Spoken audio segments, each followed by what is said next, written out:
الذين آمنوا ادخلوا في السلم كافة ولا تتبعوا خطوات الشيطان إنه لكم عدو مبين.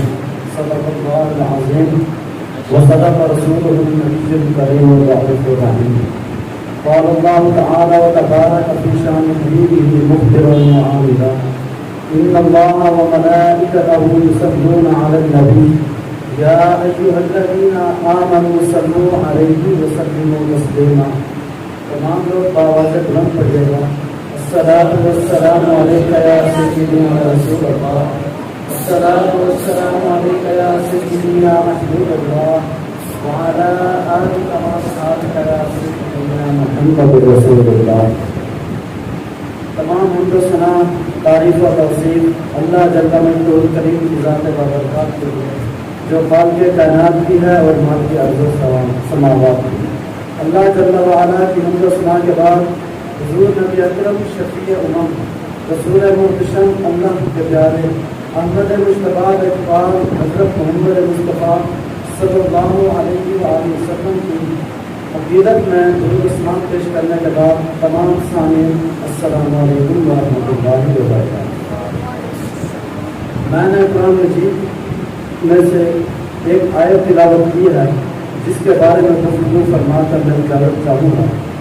اللہ تعالیٰ نے قرآن مجید میں ارشاد فرمایا یا ایھا الذین آمنوا، ایمان والوں سے مخاطب ہو کر فرمایا اے ایمان والوں ادخلوا فی السلم کافہ، کہ تم اسلام میں پورے داخل ہو جاؤ. ولا تتبعوا خطوات الشیطان، اور شیطان کے قدموں کی پیروی نہ کرو.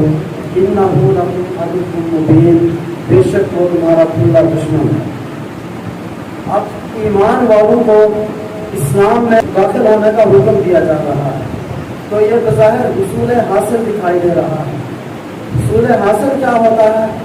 حصول حاصل وہ ہوتا ہے کہ ایک چیز پہلے ہی موجود ہے لیکن پھر اس کا دوبارہ مطالبہ کیا جائے تو اسے حصول حاصل کہتے ہیں. مثال کے طور پر اس حال کے اندر جو طلبہ کرام موجود ہیں انہیں اگر کہا جائے کہ تم حال کے اندر آ جاؤ تو یہ حصول حاصل ہے کہ وہ پہلے ہی حال میں موجود ہیں، پھر دوبارہ انہیں کہا جا رہا ہے کہ حال میں داخل ہو جاؤ. جو باہر ہیں انہیں اگر اندر داخل ہونے کا کہا جائے تو یہ بات سمجھ میں آتی ہے، لیکن جو پہلے ہی موجود ہیں پھر انہیں کہا جائے کہ تم حال میں داخل ہو جاؤ تو اسے حصول حاصل کہتے ہیں. اور حصول حاصل محال اصل کہ جو چیز پہلے موجود ہو اس کا دوبارہ مطالبہ کیا جائے تو پھر یہ محال ہوتا ہے. تو اس آیت پر دیگر مفسرین نے گفتگو فرمائی.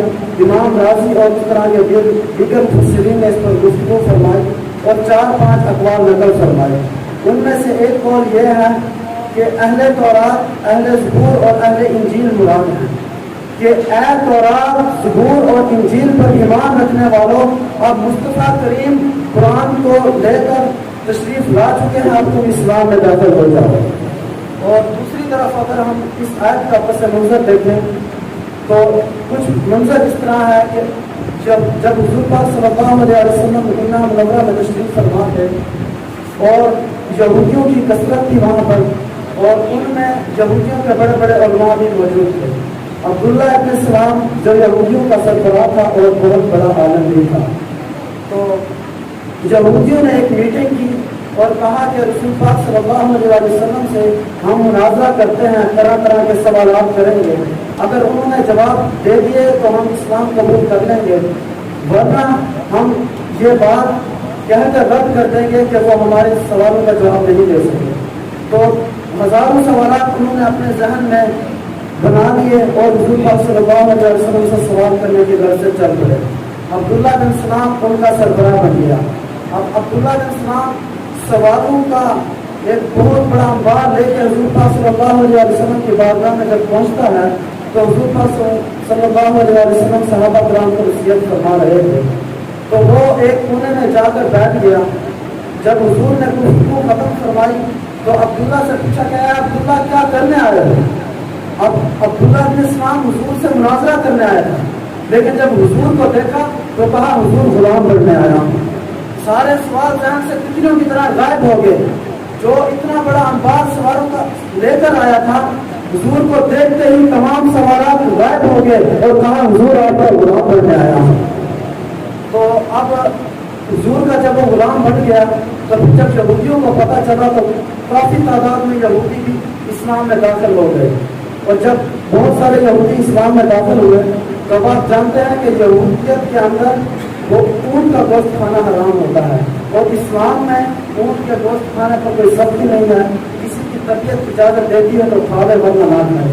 اب عبداللہ ابن اسلام نے کہا کہ ہم یہودیت کے دین کے مطابق اونٹ کا گوشت نہیں کھاتے اور اسلام میں اس کی سختی بھی نہیں ہے، تو دونوں دینوں پر عمل ہو جائے گا۔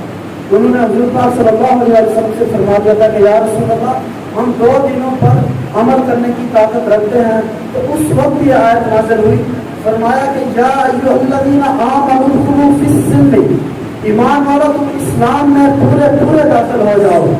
جب تم اسلام قبول کر لیا ہے، اسلام کے لیے تم نے پیش خود کو کر دیا ہے، تو پھر سر سے لے کر پاؤں تک تمہیں اسلام کا ہی ہونا چاہیے۔ تو اس ضمن میں کئی باتیں کی جا سکتی ہیں۔ آج کل معاشرے میں مختلف طرح کی برائیاں پھیلی ہوئی ہیں، اگر ان پہ مختصر سی نظر دوڑائی جائے تو اسلام نے قرآن کے اندر ایک حکم دیا گیا ہے کہ یا ایھا الذین آمنوا اجتنبوا کثیرا من الظن ان بعض الظن اثم، فرمایا گیا کہ ایمان والوں تم برے گمان سے بچ جاؤ، بے شک بہت سے برے گمان جو ہیں وہ گناہ ہیں۔ تو برے گمانوں سے، بری سوچ سے بچنے کا حکم دیا گیا۔ تو ہم اپنے ارد گرد یا ہم اپنے ماحول میں دیکھ لیں کیا ہم برے گمان سے بچ رہے ہیں؟ کوئی اگر 2 بھائی اگر باتیں کر رہے ہیں تو ان کے بارے میں ہمارے ذہن میں فوراً برا خیال جاتا ہے کہ پتہ نہیں کس موضوع پر یہ گفتگو کر رہے ہیں۔ تو آگے فرمایا کہ ولا تجسسوا، اور لوگوں کی تہمت میں نہ رہو، لوگوں کے عیب تلاش نہ کرو، اور ولا یغتب بعضکم بعضا، اور لوگوں کی غیبت بھی نہ کرو۔ تو ہم دیکھ لیں اس ادارے کے اندر ہی دیکھ لیں کہ کتنے ایسے لوگ ہیں، کتنے ایسے طلباء ہیں جو دوسروں کے بارے میں بدگمانی بھی کر رہے ہوتے ہیں اور ان کے عیب بھی تلاش کر رہے ہوتے ہیں، چھوٹی چھوٹی باتوں پر کو بڑا کر کے اچھال رہے ہوتے ہیں۔ طلباء کرام ہیں آپ لوگ، آپ تو علماء دین بن رہے ہیں، آپ لوگوں نے آگے جا کے لوگوں کی رہنمائی کرنی ہے۔ تو اگر آپ لوگ ابھی سے ان برائیوں میں مبتلا ہو گئے تو پھر لوگوں کے سامنے آپ لوگ کس طرح نمونہ پیش کر سکیں گے؟ تو آپ اپنا کردار ابھی سے سنواریں، ابھی سے اپنی زندگی کو پاکیزہ بنائیں تاکہ تم دنیا میں بھی کامیاب ہو اور آخرت میں بھی کامیاب ہو۔